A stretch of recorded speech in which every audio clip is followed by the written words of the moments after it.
Once again, to all our new participants, welcome to the webinar on changing the script. We are here with Mr. Vikram Bhat from DreamaDream. On the screen, you can definitely see some stories of change that DreamaDream has affected for teachers and students around the country. We're going to keep posting different stories from now until the beginning of the webinar, which is going to happen in about 12 to 14 minutes. In the meantime, would love to hear from you, who you are, where you're from, and what brings you to the webinar today. I know we've already got a response from our teachers from Vedavali. Looking forward to hearing all of you. You can talk to us either on chat or by unmuting yourself and talking to us out loud.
One more time.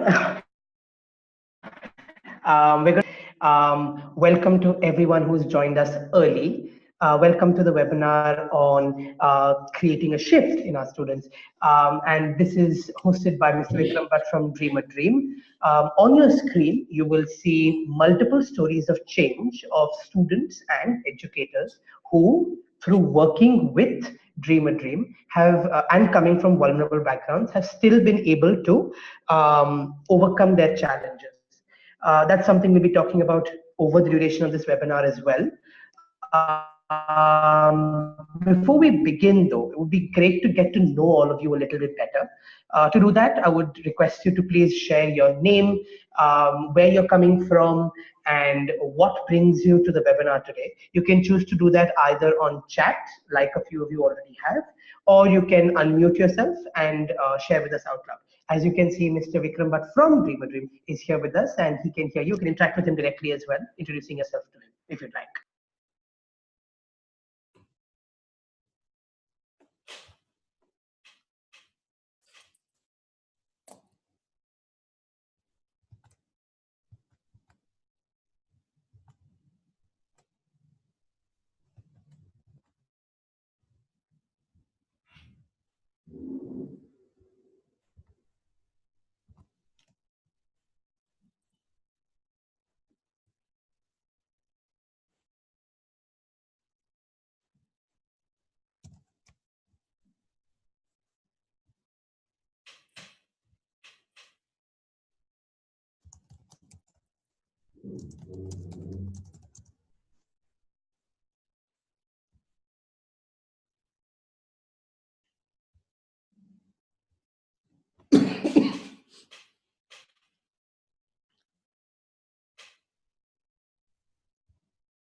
Hi, Rachna. Welcome. Hi, Sanya. Welcome as well. Hopefully, through this webinar, we'll be able to meet both of what you're here to learn as well. Once again, guys, feel free to use the chat to share why you're here, what you want to take away from the webinar, where you're coming from, and of course, your name. Would love to know a little bit more about you. I can see that we're already up to 30 people. We're going to begin in another 4 or 5 minutes. So again, requesting you to kindly share with us a little bit about yourselves. On your screen, you can see stories. These are stories from students and educators who've worked with DreamaDream, who come from vulnerable backgrounds and have overcome their challenges. We're going to talk about these and other stories such as these over the duration of the webinar. And we're looking forward to this discussion. As you can see, Mr. Vikram Bhat from DreamaDream is here with us. Feel free to unmute yourselves and interact with him directly, speak to him, explain to him why you're here yourself, off mute. Looking forward to beginning this.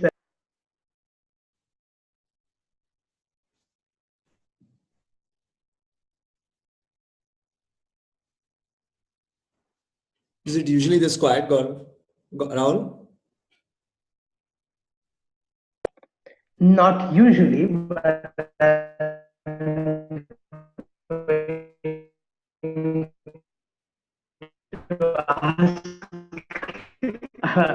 others why feel free to get off mute and speak as well. A lot of people are sharing in chat. That's great. Also, if you'd like to, feel free to get off mute and share as well.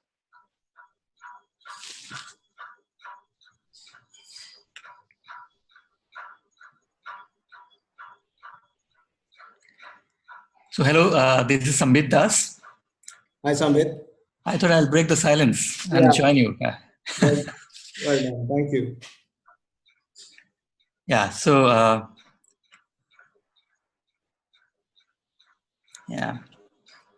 so reading through the story of change, and I think that's pretty interesting of what you guys have done. I didn't get a chance to actually look through all the documents that details that was shared earlier. So I was taking the time to read through some of those. So I'm sure you're waiting for the time to maybe another 1 minute you'll give an intro. So I would not request you that right now. I'll wait for another 1 minute or two. Thank you for being the first one, Sambit. Someone has to break it. Thank you. Thank you, Sambit. Anybody else would like to go? We have about another 1.5 minutes left. A lot of requests, a lot of responses in the chat window. We've heard from Anita, Dilsheen, Manjusha, Sukriti, Ananya, Sambit himself, Saurabh. Welcome, all you guys. Welcome. We're now up to 41 people. We're going to take another 1 minute or two, just so that people who are off by a minute or so can join us as well. Let's again requesting you to get off mute like Sambit, share with us a little bit about why you're here and who you are.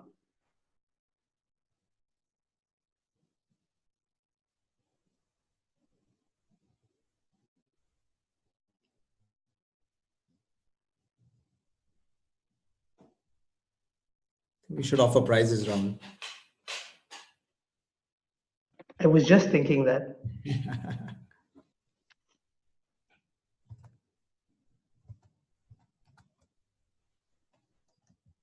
Hi, guys, this is Rachna here. I'm going to break the silence as well. Hi, Rachna. Hi, Rachna. Hello. Hi. Yes, we can hear you. So I work with the Akanksha Foundation. There's a little background noise on my end, which is why I've actually put it on mute.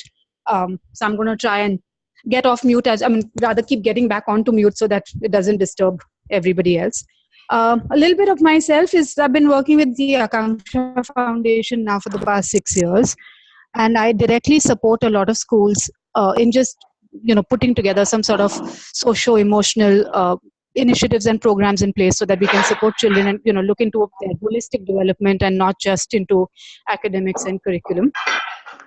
And a lot of my challenges are just our teachers are not necessarily from the community themselves, and to even just get them to understand what children would be going through, how their lives are, and how we need to kind of alter our instruction, how we need to alter our support based on where they come from. That's one of the biggest challenges that I'll end up facing a lot, which I'm hoping to get a little bit more insight into through this webinar. It's a great point, Rachna. Hopefully, I'll be able to answer some of those questions for you. Yeah. Thank you so much, Rachna.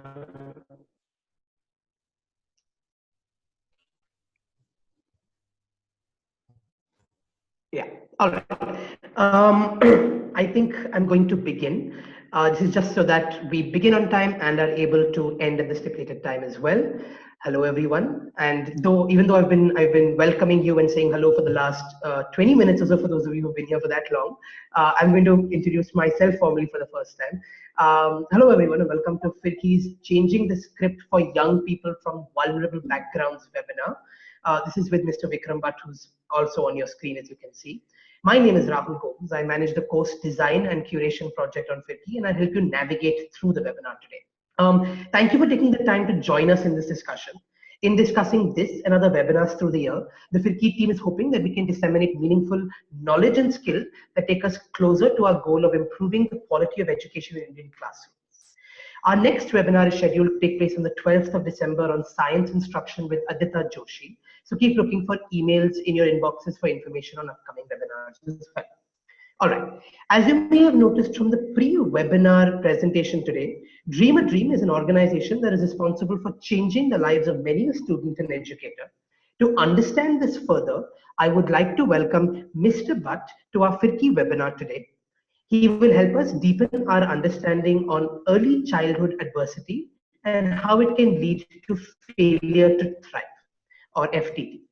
Together, we will explore approaches to reverse the effects of failure to thrive through creative interventions that build life skills, including the recently launched happiness curriculum by the Delhi government, and the role of the adult in this process. Finally, we shall discuss assessment in this domain and the need for evidence in the Indian context. With that, let us begin today's webinar with an introduction of our speaker for the evening. Mr. Vikram Bhat, the man you see smiling, is a passionate educator who has had previous successful careers in technology and finance. In education, his areas of interest are educational equity, designing curriculum for lifelong learning, and teacher training. He is particularly inspired by the potential of design thinking and the maker movement to transform educational systems. He has previously served as the vice principal of an affordable private school in Bangalore, prior to which he has taught full-time at Parikrma, an NGO. He has also held a senior management position at Teach for India and is currently the Director of Strategic Partnerships at DreamaDream. He holds a BE in Electronic Engineering from the University of Mumbai, a Master's in Computer Science from New York University, and most recently a Bachelor of Education from Christ University. He has also attended short-term courses at Stanford University and the esteemed Project Zero at Harvard. We look forward to engaging with him throughout the webinar today. This brings us to the norms for the webinar today. For the first 50 minutes, Mr. Bhat will take us through his presentation on early childhood adversity and how it can lead to FTT and the interventions to reverse its effects. Post that, there will be open space to interact with and ask Mr. Bhat your questions on the topic at hand. Given the large audience we are expecting today, please keep your video and mic off to reduce stress on the bandwidth. And mute it only when Mr. Bhat is taking questions and comments. To ask questions or clarify some things, please write them in the chat box. Madhura, who works with Firki, will be there to curate your questions and comments throughout the webinar. We will take them collectively at the end during the open space. We also have Prerna from the implementation team on Firki, who is taking notes today, a summary of which will be circulated to you after the webinar. We will have multiple opportunities to interact with Vikram today throughout the call. Feel free to post questions in the chat window throughout the call, and Mr. Bhat will try and get through as many questions as possible at the very end. This webinar will be recorded and will be available on YouTube and the Firki website soon. I understand that sometimes you may choose to leave the webinar midway due to unforeseen circumstances. But should that happen, I request you to please message me on Zoom and share why you're leaving the webinar. It will help us design future webinars. Finally, I will share the link to a short feedback. Please take some time before you leave to give us your valuable feedback that will help us design a better webinar experience for you in the future. And with that rambling introduction, I thank you for your patience. I hope you have an interesting evening. Over to Vikram now. I'm truly excited to understand the work that DreamaDream is doing in the socio-emotional educational space. Over to you, Mr. Bhat. Okay, thank you, Rahul. Welcome, everyone. Thanks for having me, Firki. Really privileged to be here. And I head strategic partnerships for DreamaDream. And I want to really start my webinar today with a very short exercise for everyone on board, just to close your eyes for just 10-15 seconds and try and remember one teacher from your childhood who made a difference to your life. I just want everyone to do that and keep that image in your mind. That's what we're going to anchor our conversation in. But just close your eyes and think of that one teacher or two or three or whoever, but a teacher who comes to your mind who you really felt made a difference to your life.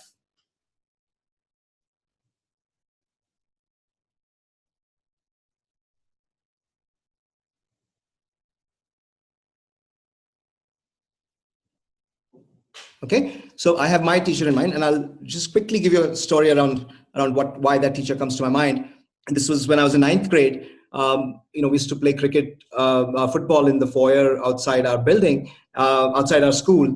And while it was prohibited, 9th graders love to break rules, and so did we. And we started playing there, and it created a problem where one of the glasses broke because of us playing. And once the glass broke, the whole field cleared out like nobody's business. Everyone just kind of cut out really quickly. And the entire floor, volleyball court was empty. And because nobody took responsibility, the principal had to make an announcement and make almost a covert threat about the kids who were playing football had to come and give themselves up. And while we all knew that we had done it, and so it was our team that had actually broken the glass, we weren't sure what to do. And in a state of panic and fear, I go down to this 9th grade teacher of mine, Mrs. Madhuketan, and she asked me to sit down, and she said, it's going to be okay. And the most important thing she told me was that, look, Vikram, if you tell the principal today, it's going to be difficult, but if you tell her tomorrow, it's going to be really difficult. And if you don't tell her by tomorrow, it'll almost be impossible. And that incident has just stuck with me, and it's given me a lot of guidance over the years. And I recently met her 2 years ago, and she still remembers that incident. This is 25 years ago that it happened. So I want to start our webinar today with that anchor of how a teacher has influenced each of our lives. And I'm sure all of you have visualized now, and you will see the presentation that I have lined up. Rahul, can you give me a thumbs up? Okay, great. So this is what we do. We are DreamaDream, and we are hoping to change the script for young people in India from vulnerable backgrounds. Right from the start, I want to be very clear about definitions, and if people are unsure of it, just please pause me if you think that there's a certain definition that prevents you from moving on. I just want to lay out the structure. I will start with the work that we do. It's divided into 3 sections. The first is defining the problem of adversity and how it leads to failure to thrive, and how it prevents young people from thriving. The second part is going to be around creative solutions on what really allows young people to get out of that cycle and then live fulfilling, powerful lives. And the third part is going to be around assessment, because I believe it's one of the critical pieces in this domain, which if done holistically and done with good intentions, is really the key lever that can transform the space. After each of the sections, I'll pause very briefly if there are any very pressing questions around definitions or very specific content questions, and then we'll move on to the next section. All right, so we go. Why we exist? We exist to empower young people from vulnerable backgrounds to overcome adversity and thrive in a fast-changing world using a creative life skills approach. And one of the reasons, I think the idea of vulnerable backgrounds, what does that mean? I think it's important to, a lot of us are either Teach for India fellows, or we work with children who come from economic deprivation. And a lot of vulnerable backgrounds leads into that. It's children who grow up in socioeconomic backgrounds which are underserved and have deprivation as a part of their life, which leads to certain challenges that they face in their own development, which leads to them being called as vulnerable children because of that background. This is an important slide to stick on, and I'm just going to spend some time on this one, which is really what really is the challenge facing our children. And I think the most important thing to understand here is that they are coming out unprepared for life. So we see the two circles, and the circle on the right, the frantic pace of change, is something that affects all children. This is a phenomenon that we all see in the world as we are living this incredible rate at which things are changing. It's blinding almost, and all the complexity and unpredictability that this brings really makes current education systems almost redundant or archaic, and there's enough conversation around that. This is a challenge that all children face, irrespective of where they come from. And it's not it's well understood, so I won't go deep into that. But I think largely the challenge that children face here is that the skills that schools are teaching are so disconnected from the skills that are needed in the world to flourish. It really leaves children at a disadvantage. The circle on the left is really the one where I want to spend some more time and make sure that we understand this part. So children who come from vulnerable backgrounds typically are children, like I mentioned, who grow up in socioeconomic deprivation, but it leads to a ton of other problems that can happen to them. It is lack of love and care, rejection, abandonment, being orphaned, malnutrition is a really big challenge. And the most important one is it's something that's the first one, which is lack of love and care and neglect. And that's really what one would say is one can say is an adverse experience in childhood. It can be all of those, can be some of those, and it's almost like a spectrum. But the most prevalent one is malnutrition and neglect. And there are a bunch of great resources around how to understand this from a definition perspective on the Harvard Center for the Developing Child. They have a ton of great research and lots of good white papers and even some videos to explain this idea. And I think Prerna can share the link on the chat, or it's in my appendix. I can share that. But that's a great place to go for resources. The Harvard Center for the Developing Child is really good around defining child adversity. So in short, any child that grows up in an environment where there's extreme poverty, deprivation, malnutrition, to an extent, violence and abuse, but most often what it leads to is neglect, where parents are so busy making ends meet that they're unable to give attention to the child. And this is a large part of India's population. There's the Hangama survey, which was hunger and malnutrition survey done about 6 or 7 years ago, says it's almost 1 in 2. 1 in 2 children in India have that kind of problem. To illustrate further why this problem is such a critical one and how it affects children, I'm going to play a very short video. I think the video link was sent. If you can't see it on mine, I recommend that you play it on your own computers as well. But I will share the link in the chat. Yeah, exactly. Thanks, Rahul. And so that way you can actually see the video. I'm going to give about a 15-second buffer after the video so that everyone can join back.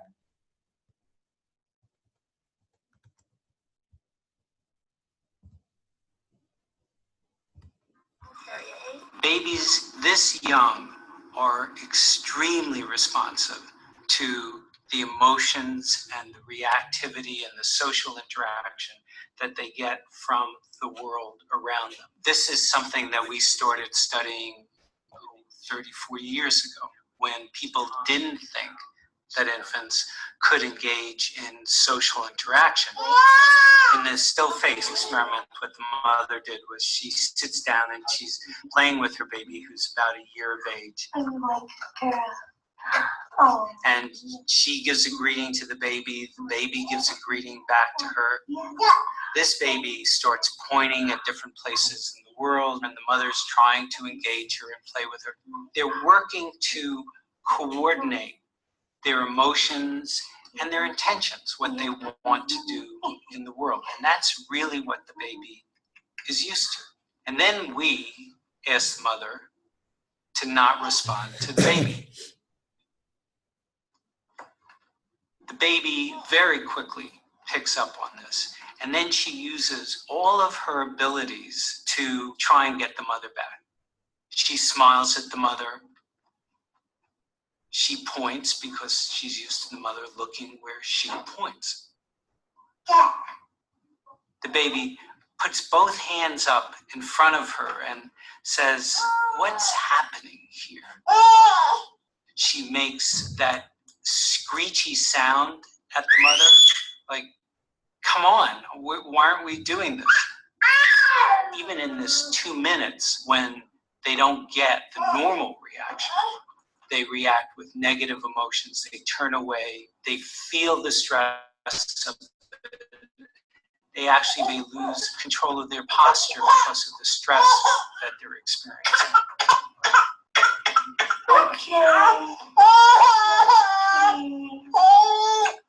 I'm here. And what are you doing? Oh, yes. Oh, what a big girl. It's a little like the good, the bad, and the ugly. The good is that normal stuff that goes on that we all do with our kids. The bad is when something bad happens, but the infant can overcome it. After all, when you stop the still face, the mother and the baby start to play again. The ugly is when you don't give the child any chance to get back to the good. There's no reparation, and they're stuck in that really ugly situation.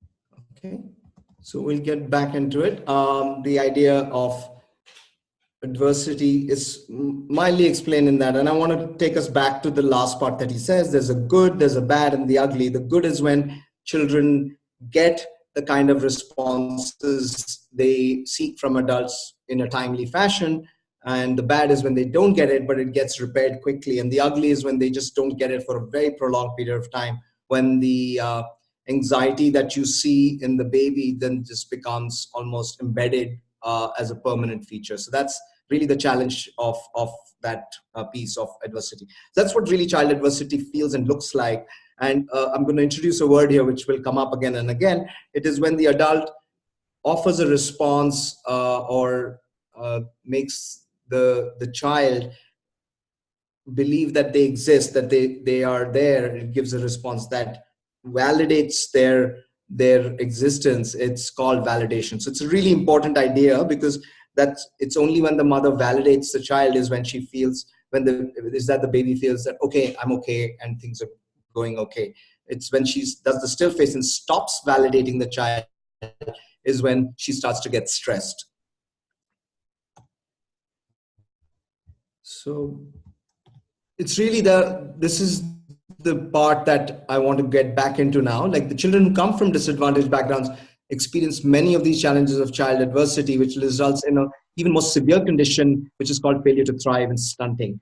And I'll get a little bit into stunting here, which is really, a lot of us understand stunting from a physical standpoint reasonably well. Again, India has the largest number of stunted children in the world. There's a report I can find for you. It's the water report, which is where this picture was taken from.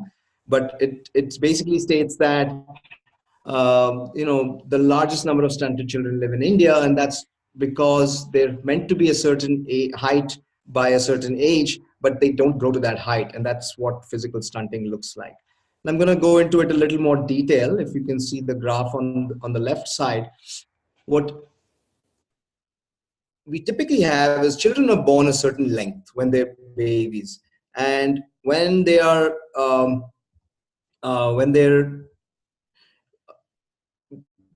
a certain length, there are these growth charts that we have for children, which are sort of uniform across the world. They apply anywhere in the world.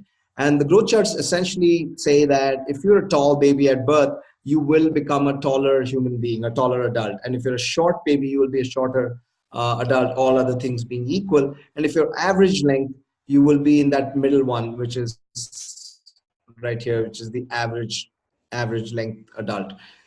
What failure to thrive, what stunting and then as a result failure to thrive does is you are born average, but because of malnutrition and other factors that affect your health significantly, adversely affect your health, you don't grow to your full potential. So you become an adult who is actually shorter than you otherwise would have been. So this is where you would have been, but you end up being here as a person coming from a disadvantaged background.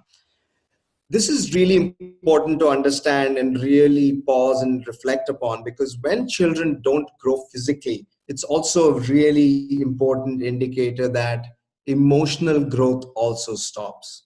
So what that means is that what we saw in the video, that the child has certain call to action to the parent and then expect certain responses. And once he keeps getting that validation back from the parent or whichever adult is taking their growth. So for example, when children are just starting to, they first learn to focus, then they look, they smile, and they get smiles back, then they start speaking and they are able to say the first few words.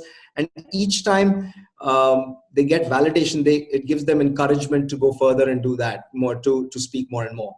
It's the same thing when they attain mobility. That's another period of sensitive development, which is when they will first learn to crawl around. And then once they crawl, they will learn how to walk, how to run, and so on and so forth. That's the physical development. And what we saw with the baby, where lack of validation leads to that stress and anxiety, that's when, if what the doctor was saying, Dr. Shronik was saying, that becomes ugly over a sustained period of time, is when it becomes permanent and they actually then start missing sensitive periods of development, which becomes the real challenge for them. So a child who's 6 years old perhaps is not at an emotional level of a 6-year-old, emotional developmental level of a 6-year-old. It's much lesser because that they've just never had that validation. So we're putting them in situations which test them way too much. Another way to understand this is, if children are in the presence of an adult, they will not, when they just start walking, for example, they start exploring their environments, they go into different rooms, but they always make sure that the adult is somewhere in their vicinity, and that gives them the courage and the confidence to go further.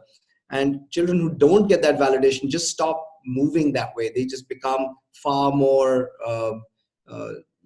less likely to take those kind of risks in their growing up. They don't make those micro decisions.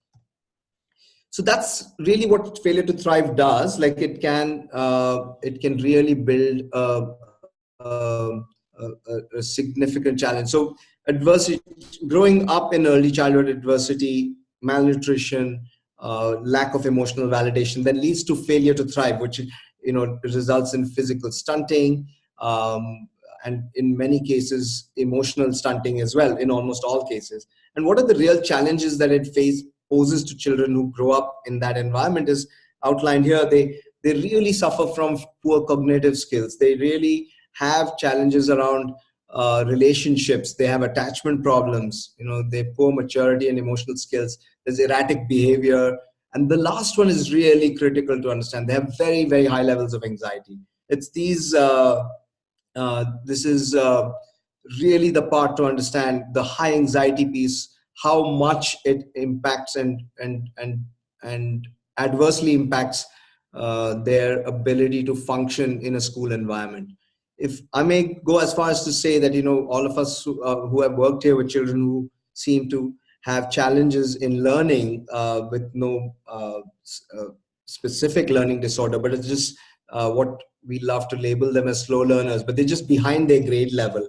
And this idea of failure to thrive and what it does to the cognitive capacity of a human being, I believe, is the greatest blind spot that we're missing in education. It's really something that we need to think deeply about, because children who come from adversity just don't process information. They don't follow instructions. All of that we expect them to do as they enter schools in a very, very structured, regimented environment. They just don't do it the same way. And then having to expect them to do that, and once we put more pressure on them to do that, they get more anxious, which further impacts their ability to do that. So then it really leads to them becoming a, it's like a vicious cycle where they're just unable to function, even at a moderately reasonable level. And that then starts manifesting as other challenges such as behavioral challenges or, absenteeism, sometimes ill health, all kinds of other challenges emerge out of this idea. So I really want to really highlight here what high anxiety means on a sustained basis, like just to have high anxiety all the time. And there's another talk by an expert, a TED talk by Nadine Burke-Harris, and Rahul, you can just make a note of that and send it across. That again highlights why adversity in early childhood is such a dangerous thing, because of this sustained high anxiety, which really almost permanently damages your cognitive capacities. So that's with the bad news. Now let's move to some of the good news. What can we do about this problem, and what it can do? What we have found is that these cognitive deficits are recoverable. That these problems that we talk about, the cognitive deficits, can diminish over time with the right interventions. And really, what we want to make sure is, what are the skills that we focus on when we look at young people who are growing up in these environments of adversity? And the skills that we believe really help young people are taking initiative, interacting with others, managing conflict, solving problems, and interacting with understanding instructions. So if you work on these 5 skills, that's, and we'll get more into it in the assessment piece, but this is a subset or some modification of the World Health Organization's 10 life skills. And that's really what our hypothesis or our belief is. It's not even a hypothesis, it's a strong belief that we have, is that children who come from vulnerable backgrounds, which constitutes a large part of India's population, that's the skilling they need. That's the work that needs to be done with them before the cognitive interventions that we talk about. And very often, it comes on the next slide, that these problems appear in everyday life as life skills problems. Like a child behaves erratically with respect to doing homework, or with respect to violence towards his or her peers, or just how they don't show up at school sometimes. And these are challenges that keep coming up, and we don't really understand why these happen sometimes as well as we should. And this idea of failure to thrive is really something that explains excuse me, a lot of that. It's something that that really impacts their ability to function on a day-to-day basis. So this becomes a life skills problem. If they're unable to interact with someone on a meaningful basis, it's a real challenge in a classroom. Vikram, I'm just going to stop you for just 1 minute. There are a couple of questions that seem to be coming in that are recurring and thematic, and they're the basis of what you said. So I'm just going to pose them to you right now. The questions are basically, how are environments of adversity defined? And that is one key question. The second key question that I'm getting is, can you explain a little bit about the phrase you used, missed sensitive periods of development? If you could just clarify those 2 terms or phrases, and then we can move on, because I'm assuming that's the basis of what you're going to say. Yeah, absolutely. Thank you, Rahul. So the missed periods of development, I'll just go back to the first slide. So, the environments of adversity. It's important. So any environment in which you have, if I come back to the left circle here, the child adversity, and we can see the elements below that. If those conditions manifest in an environment that a child grows in, lives in, growing up, then it constitutes child adversity. And it's but some of these are extreme conditions, which one may argue that doesn't happen to all children, which I agree. But I think the part that we need to understand is number 1 and the first and the last one, right? Lack of love and care and malnutrition is almost omnipresent in environments of low of socioeconomic deprivation. So that's really how you would talk about an environment of adversity. The second one is missed sensitive periods of development, is where there are periods in a child's life where they are predisposed to picking up certain skills or characteristics. So language is one of them. There's a certain time in a child's life, typically between 2 years to 4 or 5 or 6 years, 4 to 6 years, is when they're really, really rich. Their brain is just really wired to pick up language. And if they don't get the kind of validation, so if they start speaking some words and they're not getting that validation and that feedback which allows them to say, okay, I can say something more, am I saying something right or wrong, it does not allow them to get past that stage of development into the next one, where then they start forming sentences or they start responding to something that someone is saying and build that comprehension. So it's and then it gets further and further. So I think if I go back to my crawling to walking to running example, that can be like, if you just think of those as boxes stacked up on one another, then that's a sensitive period of development. Each period builds on another because it needs that foundational skill. And if at the right time, they're not exposed to the kind of validation that leads to that skill, then the development folds and they go back to that lowest state of emotional development. So, that's what leads to high anxiety and sort of a dissonance with your environment, because you're expected to do certain things and it's just not making sense to you. What's being asked of you is just not making sense to you because you've not reached that level of just a cognition, but even just a simple back and forth language skill. So I hope that clarifies it. I'll move ahead and I'm happy to come back to it if we need to. Yeah, let's move ahead and I'll keep collating these questions. Sure. All right. To address them. And life skills, this is the World Health Organization definition, which is the abilities for adaptive and positive behavior that enable individuals to effectively deal with the demands and challenges of everyday life. That's really a simple definition, like how do children and young people respond to the dynamic demands that everyday life poses upon them. And I think it's really important to understand the first line. The adaptive behavior most people have, but it's important to have it as positive behavior. Like a lot of young people will have adaptive behavior which is negative, which might be again ranging from just escaping the problem, running away, or reacting negatively, to as badly as substance abuse, and in really extreme cases suicide. So I think it's important to say it's abilities for adaptive and positive behavior that enable young people or individuals to lead effectively deal with the dynamic conditions that life imposes upon us.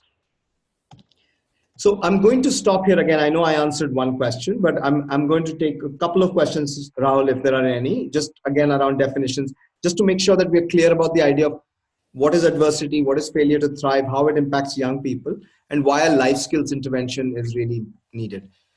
Just before I get into that, Rahul, I just want to make one quick clarification. I think it didn't come up as to why, if we come this, on this slide, that why are disadvantaged children are a special group.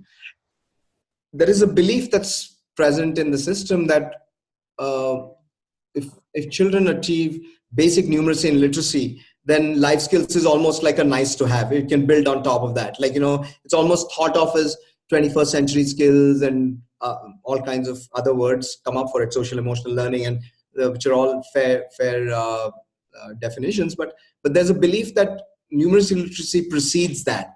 And that's really the hypothesis we want to challenge. Like, we want to really make the educational community and fraternity understand that life skills is the foundational piece. If children develop good life skills, they will really, their cognitive abilities will improve and their numeracy literacy outcomes will improve. But without appropriate life skills, they're just always at a handicap when they're in a classroom, which is designed for children that, they're archaic systems anyway, but it's not designed for children from their communities. Thank you, Vikram. I'm just going to jump in here, as you said, to post a couple of the questions that have emerged from the community. First of all, I'd love to say that the chat community is really vibrant, and I love the kind of conversations that we're having and the research we're citing. Yeah, I'm hoping to further understand what you guys are sharing on the chat as well. So Suvella has asked us what support systems are available for the challenges that Vikram is speaking to us about. Yeah. I'm assuming Vikram will cover them later, so I'll remind you again at the very end. Coming soon. It's coming. Yeah, perfect. The next one is Sangeeta's question was, I would like to know which group of children we're looking at, rural, semi-urban. I believe the demographic of the children we are talking about. If you could just quickly have a word on that, and I'll move to the next question. Okay. Yeah, the demographics are largely urban in our case, but we have worked with teachers in rural environments as well. So if you go to rural environments where there's widespread, like, if you take India, for example, there's a lot of agrarian crisis in this country where a lot of farmers migrate. So children then don't grow up with two parents, and that constitutes adversity as well. And in urban environments, children that live in slums, all kinds of other socioeconomic deprivation. Thank you. I hope that cleared your doubts, Sangeeta. The next question was by Chandni. Doesn't anxiety have a genetic component? So Chandni, I'm not sure I'm qualified to answer that question. I feel like I can answer it from a common sense perspective, where all of us feel anxiety from time to time, depending on the environmental pressures upon us. And we know from having experienced it that it truly impairs our ability to function at our highest capacity. When you're anxious, you're unable to function at your highest capacity. That's a known thing. We don't have to kind of get into that. But I think, and we can also agree upon the fact that environments create anxiety. If there's an environment that's stressful, it creates more anxiety within you. The idea that we are trying to talk about is that when that anxiety just never goes down, like when that environment that is causing this stress within you just never leaves you, that's when it becomes toxic. It's called toxic stress, and Nadine talks about it as well in her Dr. Nadine talks about it in her TED talk.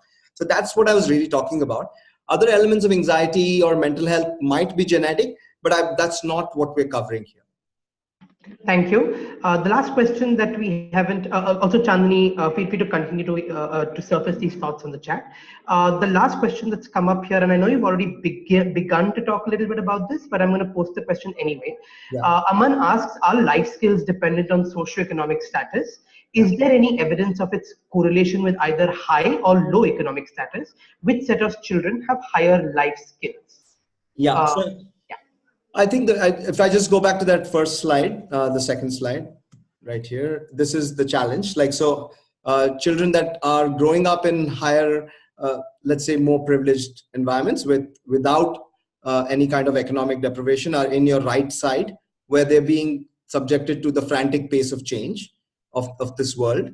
And children who grow up in environments of economic deprivation have child adversity, socioeconomic deprivation have child adversity and the pace of change. So to answer your question, it's all children face that challenge, but children who come from privilege, depending on the schools they go to and the kind of parents they have, are able to get that kind of validation to grow into an adult where they're prepared for life. This is a global debate that's raging anyway, that are our schools really preparing our children for this future that's uncertain? That's a larger debate which cuts across economic lines. But the point I want to really reiterate and hammer home again is that children who come from disadvantaged or vulnerable backgrounds have a double disadvantage. It's a double whammy that they face. They have child adversity and they have a frantic pace of change. Thank you, Vikram. I think we can move on now. We have 20 minutes for your portion, so then we can continue taking them after that. Okay, got it. So really, I think what we want to talk about is the DreamaDream solution, what it's predicated on, and this comes from about 19 years now of working with young people who come from adversity and building life skills in them. And what we recognize is that a lot of the actual interventions that help young people develop life skills are experiences or immersions into experiences which just allow them to be, which doesn't put any pressure on them to to be something other than who they want to be at that time. So I'll explain that in a second. Sports and art usually become really, really good means, just because when you're playing sports and you're just out there on a playground playing, you're not really thinking that much about who you are, what you're trying to do, and your responses. You're just allowing your inner being to manifest. It's the same in art. Like, if you're given a pen of in a safe environment, if you're given a blank piece of paper with crayons and just say go to town, just color as much as you want, you'll start seeing that children quieten down and they start really doing stuff. And if you give them a little guidance, they're able to just let who they are surface and manifest. And this is where our biggest insight was that it's not the medium, it's not how you structure the lesson, although those are good, those are helpful. It's really the adult's ability to hold space for that young person. So if you can see the slide, the child will go through its ups and downs, but what it needs is there is a stable adult in the child's life who is there holding space, just being there to validate it. I want to bring us back now to the first exercise that we did of imagining a teacher who really had a deep influence on our lives. And I'm willing to bet, I'm not a rich man, but I'm willing to bet what I have is that a lot of the teachers that we thought about really modeled this. They gave you a sense that we're there for you, that we are around. We create a safe space for you to come talk to us anytime you want. But most importantly, I'm there for you. And I'm not trying to change you. I'm not giving you great solutions for everything, but I am there for you and I'm holding that space. So it's really important for that. Yeah. So this is really where we see the shift that the ecosystem needs to have, that adults and ideally parents as well, but given that parents of children from these vulnerable backgrounds are fighting their own battles, we felt that the teacher was a great lever into bringing this. And we can talk into parents a little bit as well, but teachers we really felt gave a real lever through which we could help these young people at scale. And that was the birth of our teacher development program where we do this. So really the question is, how can we make teachers into this adult who's always stable, non-judgmental, who's validating, who's authentic, who has empathy for young people and provides care and safety? How do we really, these adults who are really in some ways cynical, disenchanted with the system, not really invested in the idea, have labeled kids already, are fighting their own battles potentially. How do we shift them? And I think this is where I want to spend a little time, that we believe that this is a model that we have understood well now. It is, how can you intentionally and deliberately design experiences so that it works for adults and young people, but the idea is that how can a participant in this process really experience a transformation not in their thought, but in their being. So when I say being, it really manifests in all their actions. It manifests as who they are, as opposed to saying this is, in my thought, and I think this is the right thing to do, but you don't actually end up doing it. So this is our model for doing it, and we just really have 4 components to this, and everything is designed around that. And I'll speak a little bit about it, but I think I'll leave the rest for question and answers if they come up, just because it's important not to be on time.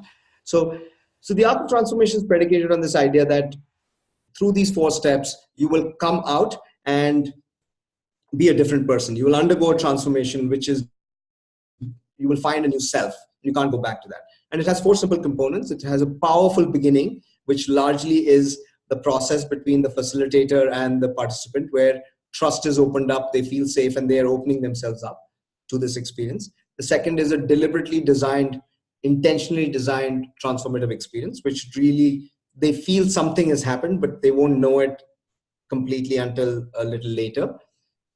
The third is creating meaning out of that experience that you just went through, and processing it. And we all use this word process a lot nowadays, that you process an experience and try and understand what it has done to you.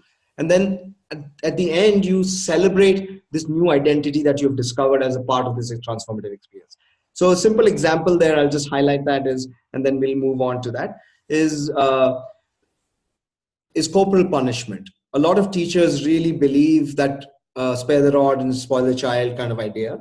And it's really about creating an experience which is which allows the adult to feel the trauma that a child feels when they're unsafe and being beaten. And if you create that with intention and allow and you don't actually have to beat them. You have to really take them to a point in their life. I mean, a lot of us have had that experience. So if you take an adult in a space of safety where they truly are allowed themselves to be vulnerable, to a place where they remember what that experience is like, of having been beaten, of having felt unsafe in that true way, and then they process it, they'll come out saying, oh my God, that is just terrible. How can I then now do the same thing to someone else? It's something that can be done. And this is just one example. It can be done in a bunch of different ideas. And the arc of transformation, the key again in the arc of transformation is similar to this slide, where it's the facilitator plays the role of the stable, caring, non-judgmental person who is able to allow or hold space for the transformation of the participant. We use this in all our programs, whether it's a 2-day workshop, a 2-hour or a 6-month module. We try to model the components of the arc in it and just try and make sure that how we can facilitate transformation of people. And the most important reason to kind of why we bought into this, because we recognize that so much of our work was around behavior change. And to bring about behavior change systemically through a process, we needed some kind of framework, and this is that framework. It's going to be open source pretty soon, and we're going to codify it and share it. It's not yet on our website, but again, if after the webinar, if people have questions, I'm happy to send literature over to the Firki team and we can share it. These are our programs, and I think I'll quickly run through these slides, what they mean and how they work. So we really felt our programs with young people. We have two. We have the after school life skills program, which uses football and art to build life skills in young people. That's 8 to 15-year-olds. Then we have a second one, which is a Career Connect program, which allows young people of ages 14 to 20 to explore careers. But really before exploring careers, they build the life skills that are needed to explore careers. And here we use spoken English and digital literacy as the mediums. The third is our replication strategy, which is the teacher development program that I just spoke about, like in a little bit. I alluded to it, where we take our teachers through an 8-day program, which is the arc of transformation. And when they are done with the program, they are able to really undergo a transformation where they develop creativity, empathy, and facilitation skills, which allows them to then hold space effectively for young people in their classrooms. So that's what the crux of the teacher development program is. And the last one is our ecosystem and strategy, which is sort of what I do. It's the scaling up strategy, where what lever can we find in the system which will allow this work to scale up? Like, how can the arc of transformation be taken into larger systems? It could be governments, it could be larger NGOs and those kind of things. That's my work at DreamaDream. So I'll talk a little bit here into the happiness curriculum, which I'm sure there's a lot of interest about. It's a program that I worked on from April. I've been lucky enough to be on the team that started it. DreamaDream as an NGO anchors this curriculum, and we were chosen largely because of our understanding of young people and adversity. The curriculum just it operates at 3. So the way it's structured is that there's a class every day from grade nursery to 8, and the class has 3 components. So it's a daily class, which is Monday is mindfulness, Tuesday, Wednesday is storytelling, and Thursday, Friday is a day for activities, and Saturdays, if they work, it's a day for expressions.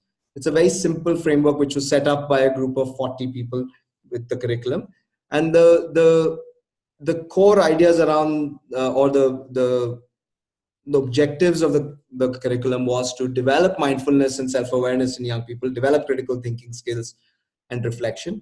And how can we allow young people in classrooms to have a space where they can talk to teachers? How can you create like a structured space through which these conversations emanate? And teachers are talking to children about things that matter, about relationships with their parents, about what is the nature of true happiness, about how is happiness found inside or outside, or how does your mindset make a difference to your own happiness. It's not really so yeah, I'll just go back a little bit to say the curriculum makes this assumption that happiness exists at 3 levels. The first one is just sensorial, which no human being needs to be taught how to explore that. The second is that it exists at a level of relationships and your emotional well-being, which is where the curriculum focuses on, which is your relationships with yourself, with your immediate family and close friends, with your community, and with nature. These are the 4 relationships that the curriculum focuses on. And then the last one, which is really what it's trying to prepare young people for when they become adults, is the highest level of happiness, which is the most sustainable form of happiness, according to the designers, which is that when you develop these key insights about life, about the nature of existence itself, you will truly have happiness, like a longer term happiness. I think that's like almost like a philosophy discussion, so I'll park it for now. But where we are in the curriculum is really allow a structured space for emotional well-being of children, mindfulness being one really good example of that. Already there are reports of how 5 minutes of mindfulness in all other days, and on Mondays it's 30 minutes of mindfulness, how it's already allowing young people to express that it brings down their tension or anxiety. It allows them to just observe their thoughts a little bit, understand what's going on, and just calm them down. These kind of reports have come back from the field, and so that's really been an encouraging sign. Vikram, just a heads up, 6 to 7 minutes more before we start taking questions. Got it. I'm going into the curriculum. So I just went through this, what the curriculum looks like, and since the slides will be shared, you can go through the details of that. I also want to talk some more about some of the leaders in this idea. CASEL is a research body in the US, and again, you can go through this. If you want to understand who are the people who are doing really good work in this area, I think it's worth going into this slide. It's more of a reference slide. I'll touch upon assessment now, because I think that's really the part, and I will, Rahul, park questions for later, just so that we finish on time and then we can have time for questions. So one of the things that I heard at a conference that the president of CASEL was speaking at was that in education, if it gets assessed, it gets addressed. So it's a really important line to remember. Like, if what gets assessed gets addressed. And really the question is assessment. Now, the challenge we face is that we come from an overhang of assessment in the cognitive space. So when we try to measure life skills, which is largely a non-cognitive or affective domain idea, we use the same tools which are not really transferable. And DreamaDream recognizes very early on. So anecdotally or intuitively, we can look at someone and say, wow, they are shifting. Even, all of us who have been teachers know when a child comes out of its shell and starts being more confident and more vocal, you can see the shift in the kids, but there's no way to measure it. I can tell you that this kid something has happened, but we have not measured it. So very early on, we realized that this was the challenge we were sitting on. So we went ahead and developed our own scale. It's called the Dream Life Skills Assessment Scale. And it was about 8 years in the making. And we had 2 researchers from the United Kingdom who helped us through this, who helped us collect data, build the scale, validate it, and then get it published in a peer-reviewed journal, which allows it to be a standardized scale. And this really is what has shifted, at least in our mind, DreamaDream's position, but even our ability to continue improving our programs.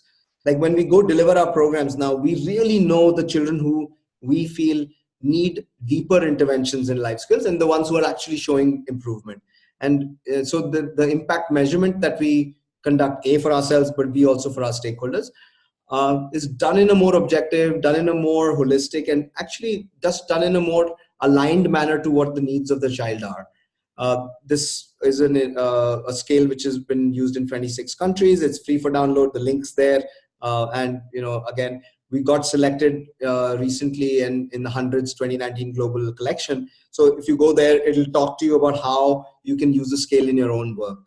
that the website on 100 talks on DreamaDream's life skill assessment scale really gives you a 3-step process on how to do that, how to use that. This is the basic initiatives of the scale. I've just left it in there so that you can see it. We look at 5 main components: interacting with others, overcoming difficulty, solving problems, taking initiative, managing conflict, and understanding and following instructions. This is an observer rated scale. It's not designed for a child to self-report, but the idea is to really a person who knows the child somewhat is able to use this 5-point scale and can actually measure the life skills and then keep a marker of where they were, conduct life skills assessments essentially. In summary, what can the life skills assessment scale do? It can give you a life skills profile for each child. So it can tell you that, okay, the child has strengths in conflict management, but resists taking initiative or does not understand instructions. And you can really start getting granular about what are the skills the child has and what are the skills the child needs to develop. The second is comparing a child's profile with the norm, which is the normative score across the population that's been tested. And this really is the value add of a standardized instrument. It gives you a normative score, which you can compare your score against to see where are my kids. So if you say my kids are at a 3, or ideally we don't like to do it in that sense, but the idea is that if you get a certain score on your life skills assessment scale, you can compare it with the norm to see. One is to see, are you doing the process correctly? Like, your intuition will tell you, are my kids that much better than the norm? But the second piece is that you will be able to look at it and say, okay, I did this intervention, so maybe it's an intervention that's art based, and then you can say, before that my kids were here, but after that I'm seeing this difference, particularly in the area of conflict management. They're able to identify inner conflict and then able to at least articulate and find ways around addressing that. So those are things that you can start measuring. So comparing a child's profile with the norm. Feedback on progress is similar to that idea. Measuring your program strength and impact, like that's program impact measurement is a big one.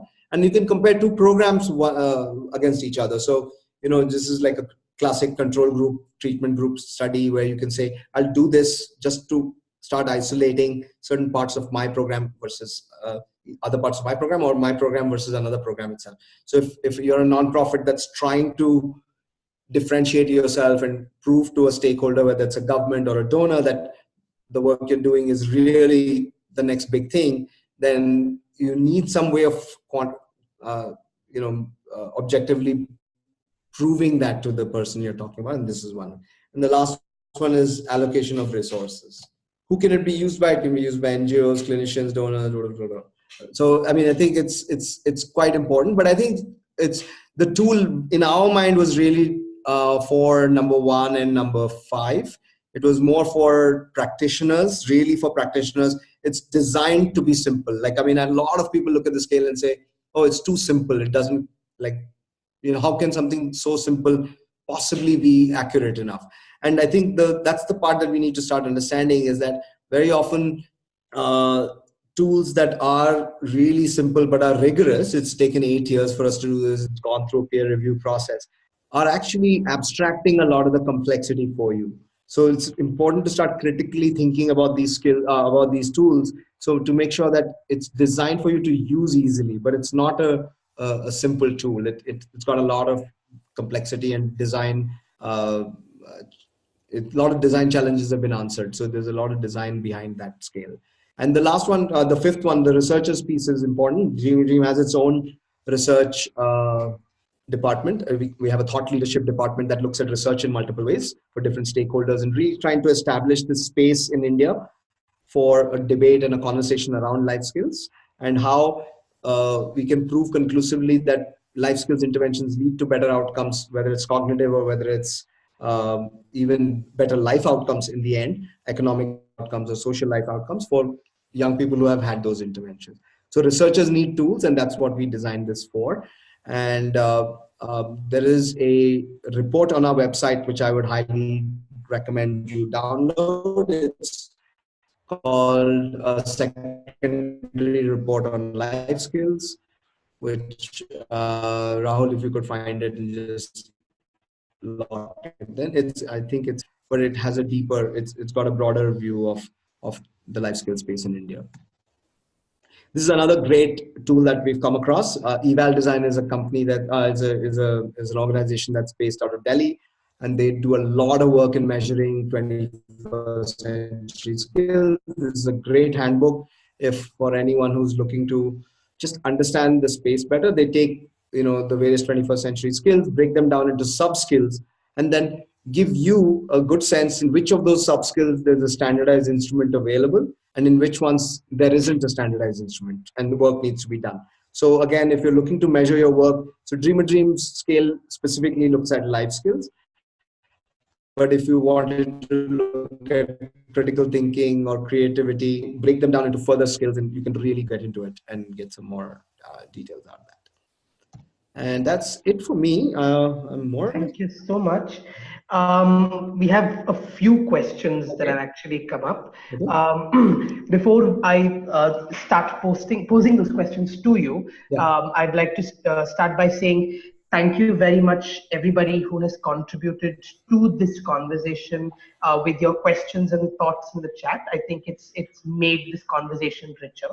I'm going to start by going over some of the questions that you've posted on the chat, and post that, please feel free to unmute yourself or add two questions within on the chat window as well, and we will continue to take them up with Vikram for the next 25 minutes or so. The first question that came up was by Satya. Are there frameworks, conceptual or practical, that measure parent responsiveness? That measure parent what? Responsiveness. Parent, no. I am not aware of any. I think there are people doing work even in the East India network around working with parents, but I'm not aware of any. Short answer. Sure. I hope that answers your question, Satya. We'll have to figure that out more in conversations. Another question that came up was, do you partner with other organizations, for example, the Career Connect, etc.?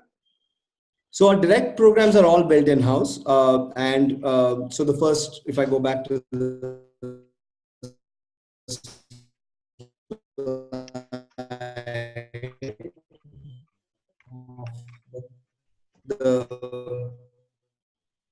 Career Connect and the after school program and the lifestyle house with the creative community model. This is an organization based in the States, or it's a global organization called Program for Youth, Partners for Youth Empowerment. It's PYE Global, and they helped us design the arc of transformation. Okay. That's great. I hope that answers your question.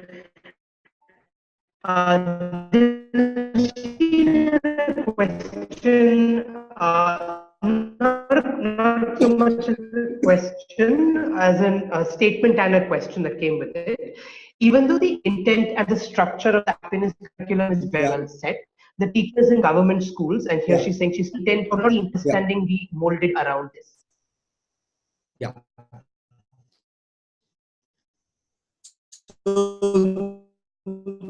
Again, short answer to that, the modeling of behavior of unless the teachers are subjected to an experience where they feel safe and they are allowed to build their own creative capacities, they will never be able to empower young people to do the same. So our trainings, or any trainings, we believe the most effective ones are the ones that allow teachers to experience that transformation, feel that safety, and then really take that into their classrooms. Thank you. Sooner rather than later in Delhi. That received a +1 from Chandni. I hope that helps your thought as well. Satya had another question. This was again on the happiness curriculum. How does the happiness curriculum account for varied age group? Yeah. So in the first year, we had just 3 groups of books. So there are, first of all, there's no book for the children. There's just a teacher handbook, and the teacher conducts the classes. So and the 3 groups were nursery to 2nd, 3rd to 5th, and 6th to 8th. These were your first mindfulness So in stories and activities, it's reasonably simple because the activities and stories were scaffolded as per age, the language, and the complexity of the content. But in the mindfulness, for example, a lot of the younger grades, nursery to second, is just about understanding or being able to express taste, sound, be more cognizant of it. In grades 3 and 3 to 5, you're talking more about being still and being observing these ideas around you, like whether it's your breath, whether it's your what sounds so it's mindful listening, mindful breathing, mindful hearing, mindful tasting. You just kind of start thinking about these sensory experiences in a mindful way. But when you get to grade 6, 7, 8, you start becoming more and more mindful of thought, and like you start thinking about what are the thoughts that are coming to my head. And it's really not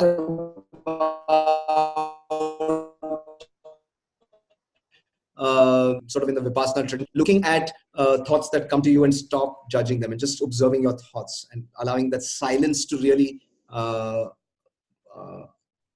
build the capacity of the child to be able to observe their thoughts. So when we say pay attention, what does it really mean to pay attention is what's done. So it's a graded approach that allows them to come up that curve. And in the next year, it's going to be a grade-wise distribution. They'll be folded to her class because there is no book for the child. There's just a teacher handbook, so the teacher can actually customize the content at the time of delivery to make sure that it suits the class. It's age appropriate. Okay, that makes a lot of sense to me. Satya, I hope it makes a lot of sense to you as well. I am going to be taking the next question up, which was by Ananya. Could you suggest some techniques to deal with children whose milestone progress improves very slowly, slower than normal? Again, from my experience in the classroom, this could be a manifestation of a true learning disability or learning disorder like dyslexia, dysgraphia, those kind of issues, which then require very specific intervention. But so those are I'm going to separate that out from the context of today's conversation. But if there are children who are slow largely because for no apparent reason, if you want, right? Like it's just that I'm teaching you but you're not learning, and there is no other real challenge. I think a lot of it is about emotional safety. So one-on-ones, three-on-ones, but where they're allowed to really take risks, do things. And maybe sometimes it's not even about building their cognitive capacity. It's about rehabilitating their emotional being. So it's about the same teacher, the math teacher or the English teacher, engaging with them in an environment which is very, very safe, allows them to be something else. And then really over time, they come into a place where they're able to engage with the academic content in a deeper way as well. All right. That makes sense. And I'm going to move to the next one. This was by Ratna. She posted a bit part of a question and she didn't elaborate. So Ratna, if you can hear us, I'm going to read out what you've texted, what you've chatted in, and then if you could elaborate a little bit more, it'll help us. She said the skill profile of the students should be maintained on what basis? Not 100% sure what that means, Ratna. If you could give voice and explain to us a little bit about what you mean.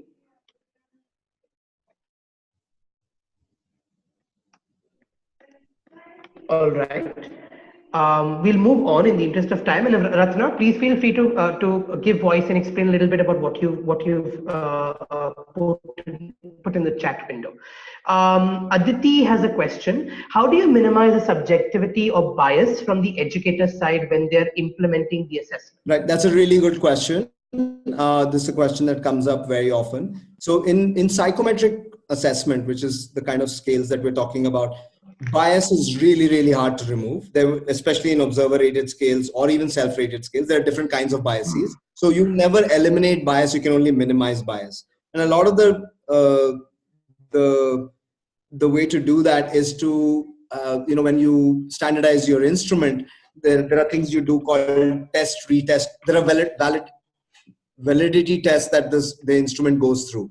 So test, retest validity is one, where you take a measurement and the same person takes another measurement, in 2 weeks, and you're able to compare the scores and see if the scores line up.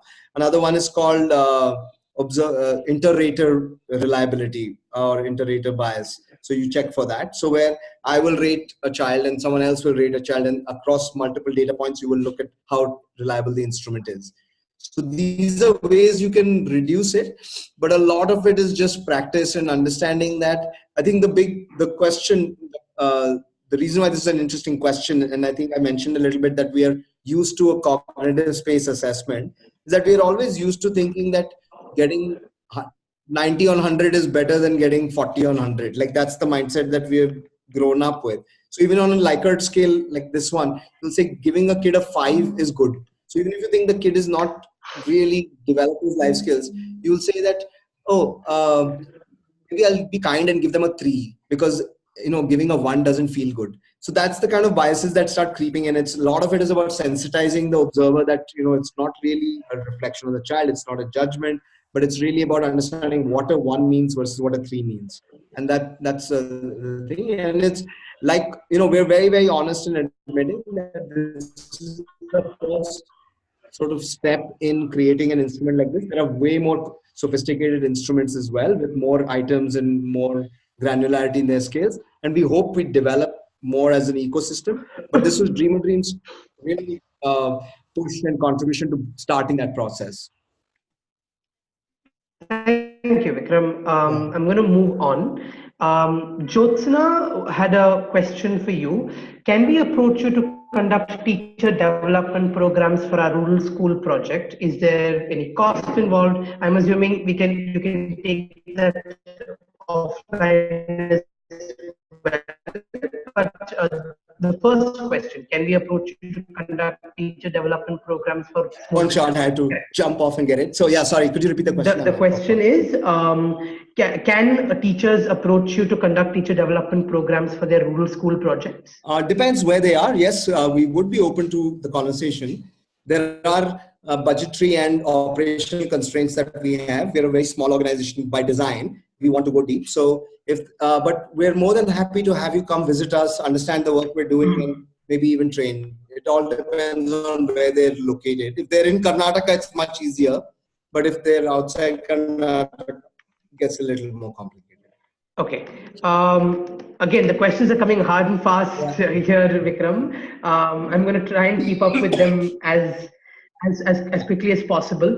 The next one is by Chandni. Chandni's got a list of 6 questions. We'll take them up one by one, and we'll space them out between other questions also that we're receiving, so that we're making sure we're answering everyone's questions. The first question that Chandni asks is, you mentioned language development from 2 to 6 years of age being an example of sensitive periods of development. Is there a list of some sort that highlights the other stages and age groups? I'm not entirely sure, but I think manuals, psychology manuals would help you, and textbooks in psychology would help you. Child development, the developing child would also have that. Makes sense. I hope that helps the first question, Chandni. The second question she had was, will street smartness that a lot of kids have built, mainly because of survival of the fittest in their community, being on the streets throughout the 11 years of their childhoods, will that be counted as life skills? Because she says that it leads to confidence, adapting rate, people skills, understanding how to deal with different kinds of people. If not, what is your look at, sorry, how do you look at life skills, which you believe if a kid, okay, so then the question is, if not, then do you count it only as numeracy and language? No, so street smartness, I think, gets overly glorified in our setup. I feel like children who grow up in these kind of environments struggle with, this whole fight or flight kind of mindset. And it's very few of them truly embody skills which allow them to succeed at life. And that too often comes from a very alpha sort of physical strength kind of idea. Children who are not physically strong or particularly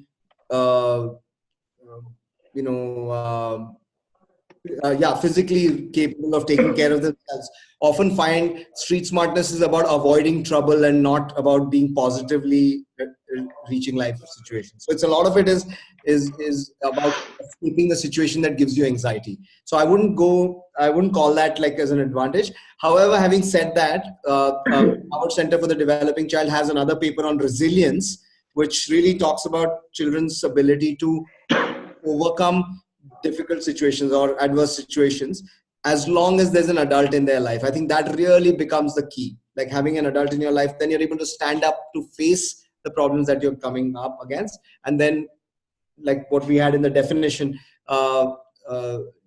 adaptively and positively look at those changes. Yeah. Adaptive and positive behaviors.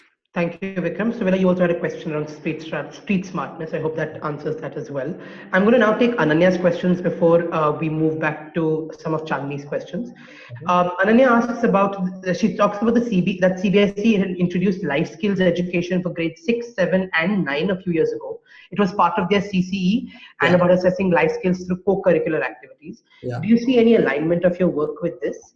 And keeping in mind that CBSE designed it for all children in their schools and not just for disadvantaged children. Yeah. I mean, I think it was a bold move. I think the challenge with the strategy was implementation. It wasn't there wasn't a curriculum, which is why I feel the happiness curriculum is such a bold idea, because it really is one thing to put it on paper and do it in your head, but then it takes a lot of political courage and a lot of faith in teachers who are not fully trained, or all the issues that we talked about, to say that, oh, we're going to trust them to deliver this curriculum.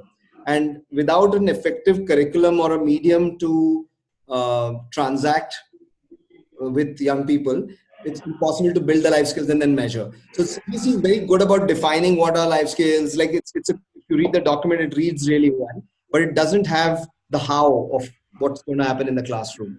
And that became a real limitation. And then obviously there wasn't a good measure around how do you, even some of the teachers who said, I mean, intuitively, a lot of teachers know that art, music, theater, sports, these are things that build life skills in kids, and sometimes even academics done in a non-stressful way.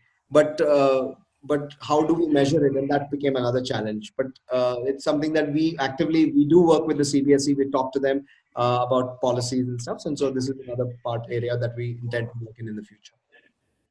Thank you very much. I hope that answered your question, Ananya. Manjusha had a question. In normal schools, we face the same cognitive, emotional, social challenges in students who come from adversity. They study regular curriculum.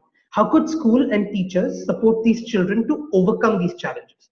Failure in SSC exam does not mean the end of their education, or should not mean the end of education. Yeah, it's a really good point. Again, that's largely what the work we do in our Career Connect centers, where young people who are 15 years old and older are starting to make these really difficult decisions or crucial decisions about their life, about the kind of work they're going to do. Are they going to live with their parents, move out? A lot of them start falling in love, and they're exploring now this idea of, oh, I'm going to get married, who do I choose, and those kind of things. It's really, really important at that time that they have some kind of safety net around failures that they might encounter. And a lot of being healthy in careers comes from having that safety net. So really, we believe that the act of making a choice around careers is also almost needs a certain development of life skills. So you fail an exam, you inherently believe that taking the exam again is not a problem because I will just do better. Like your whole attitude towards failure becomes its own life skill. So I think that's certainly a big part of it. And I think as a system, we don't focus enough on it. In fact, I would go so far as to say that maybe the children who fail, as long as they have some kind of safety and support, end up really then working harder or understanding, reflecting upon what they could do differently. It is my personal belief that children who are in the middle, like, if they just pass with 40 or 50, and then, are they basically consigned to a life of mediocrity because the system doesn't actually allow them to express who they truly are. So if you're not on the ends of the spectrum in a country as large as ours, you're just lost, frankly. So that's, I think, a bigger challenge than children failing, in my opinion. Thank you so much, Vikram. The next question, again, we'll come back to Chandni's question. So her question was, what space did adults involved fail to create in the life of a lazy slash spoiled child that prevented them from growing? Is this also a result of adversity? I think the question implicitly contains an answer. Like, I think typically they would have labeled the child, which is a good starting point to make sure that the child doesn't feel validated and doesn't have intrinsic motivation to improve. The most important thing, though, is validation, right? Like at certain stages, the child will come to you having done something or having said something, and they want that positive reaffirmation that, oh wow, you've done something good, or I just see you. And without that, they just don't develop. And that's where adults, I think, really miss the beat. And this is not just, I mean, children who grow up in adversity typically have it really bad, because very often they're not even brought up by parents. There's a sibling who takes care of them. But even in today's modern world, with both parents working, sometimes people are on their devices. Children are growing up without as much validation as they did in the past. And it leads to like other kind of downstream challenges of like this really disintermediated society. So I think that's where I was coming from. But I think the most important, if above all else, if I went to one thing, it's non-judgment. If an adult can bring non-judgment into his or her interaction with a young, it would really help them develop skills. Then they start taking risks themselves. All right. Chani had one more question, and then we have a couple more as well. When you hit a kid, other than safety, what other space are you not providing the kid? How do I explain this to kids who ask me to hit them because that's the only way they believe they will work? And how do I explain this to parents who believe the same? It's great. It's a really good question. I haven't heard that one before. I think the most important thing to understand is that there is an emotion that is caused. So let's back up a little bit. They're being the impulse to beat them or correct them is coming because of misbehavior of some kind, and that misbehavior usually is a manifestation of some emotional disturbance in the child. The child is not going to generally misbehave for no reason. There is always going to be some catalyst or some inner state that's not at rest. And very often, instead of beating, if it's a conversation that you're able to facilitate with the child, sometimes alone, ideally alone, but even suppose a child has beaten another child, and then the three of the teacher and the two children sit down and have a chat. Very often it's understanding what the other person felt when they were beaten. And these are things that we don't speak about as much. But I think if we truly go to that place, what comes up is that why being beaten results in a loss of dignity that's very often permanent. There's a real loss of dignity when somebody beats you physically in front of others and then just walks away without telling you, like it's almost like it's over, the punishment's over. And I think over time, children get desensitized. Again, it comes back to the street smartness question. Desensitization is their way of dealing with it. But it's not that it's helping them change. So I think that's really important to understand. Thank you very much, Vikram. Going to move on to the next question. Ananya asks, in the process of designing a life skills curriculum, how much consideration was given to gender differences? Another great question. I'm not able to answer that with great scholarship. I was not the designer of the programs, but I do know in implementation we have a very mild bias towards women. So it's like a 55-45 split. But we start seeing a lot of gender issues manifest, and so life skills facilitators certainly have to be very aware of gender roles, gender biases, and how it plays out in behavior. But I can't say for sure I know how it was taken care. I think one very common sense thing I can say is the reason we went with art and football is because there's a certain predisposition around gender roles there. So it allows all children to access life skills interventions. But it's a really good question. I should write that down. Yes. All right. So the next two are not necessarily questions exactly. They're more in the form of statements. Suvela says when rating would it also, I mean, would it also be helpful if the evaluator substantiates with critical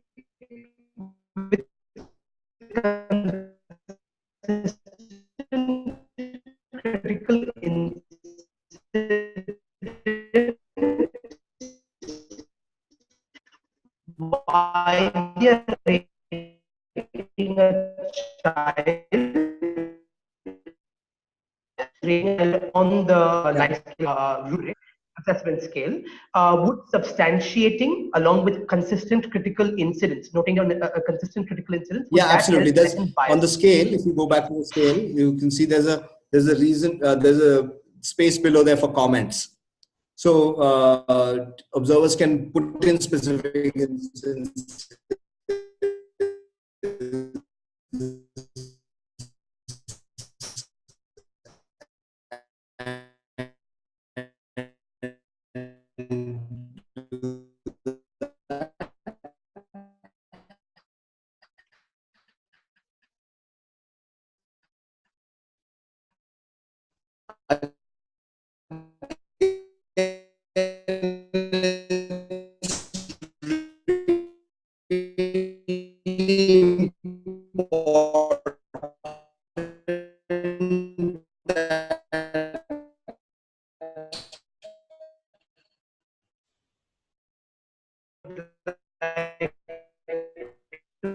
Pursue in college.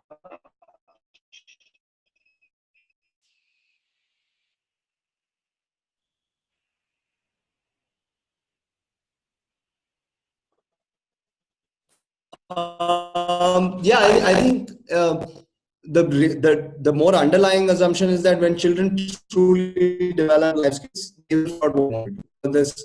It doesn't matter. Like we worry too much about, oh my God, what will they do? They actually know what they want to do. But it's about having the life skills of knowing yourself a little. Just, all the five skills. Have that. Once we always a case for making sure that there is enough information that they have to make these decisions. The lack of information. And that's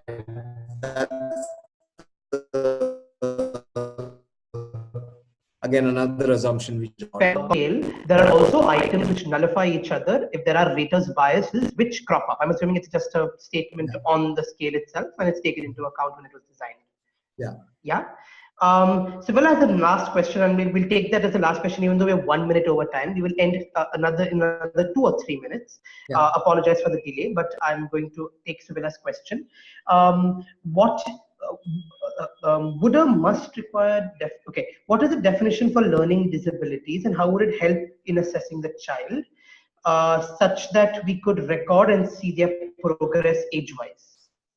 Again, it's there are specific literatures around that, and one can find it. Like dyslexia, dysgraphia. There are various categorizations and severity levels of learning disabilities. But again, I want to say that most children are not.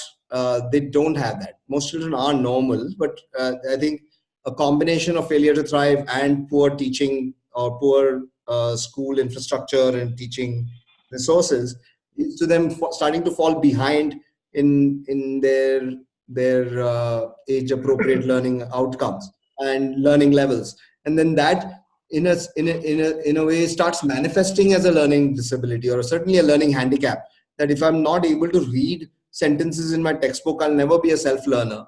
And then it's basically like hieroglyphics to me. It's like the symbols. So I think that's the piece that we should really think about critically, that at what point does an inability to do basic reading and writing, which again has its roots in cognitive impairment, where does that leave children when they come to 6th, 7th, 8th, 9th grade, when they're expected to study on their own? Thank you very much, Vikram. As Ekta has shared, we've had a webinar in the past on learning difficulties. You can watch it in the link provided in the chat window as well. Thank you, Ekta, for that. With that, we've come to the end of this webinar.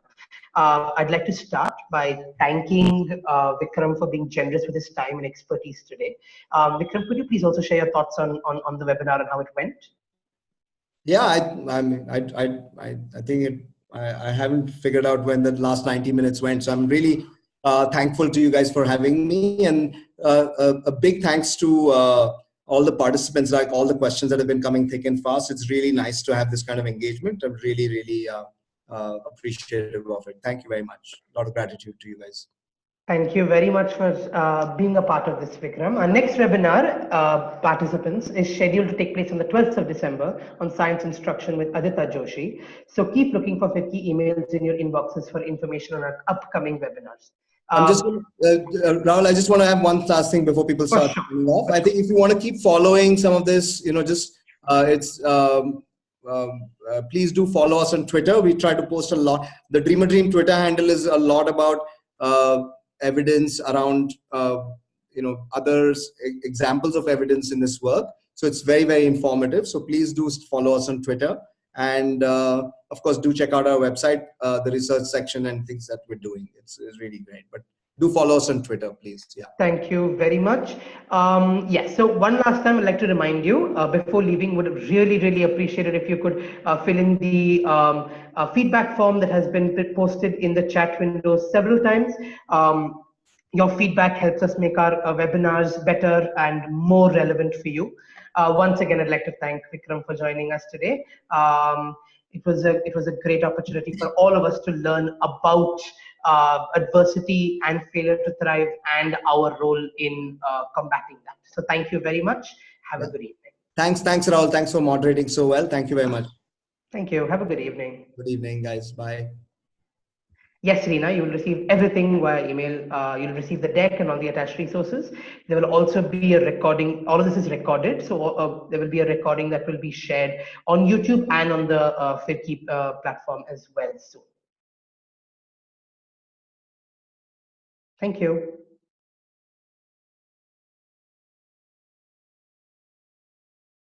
Feedback link. 1 second. I'm just going to share the feedback link with you.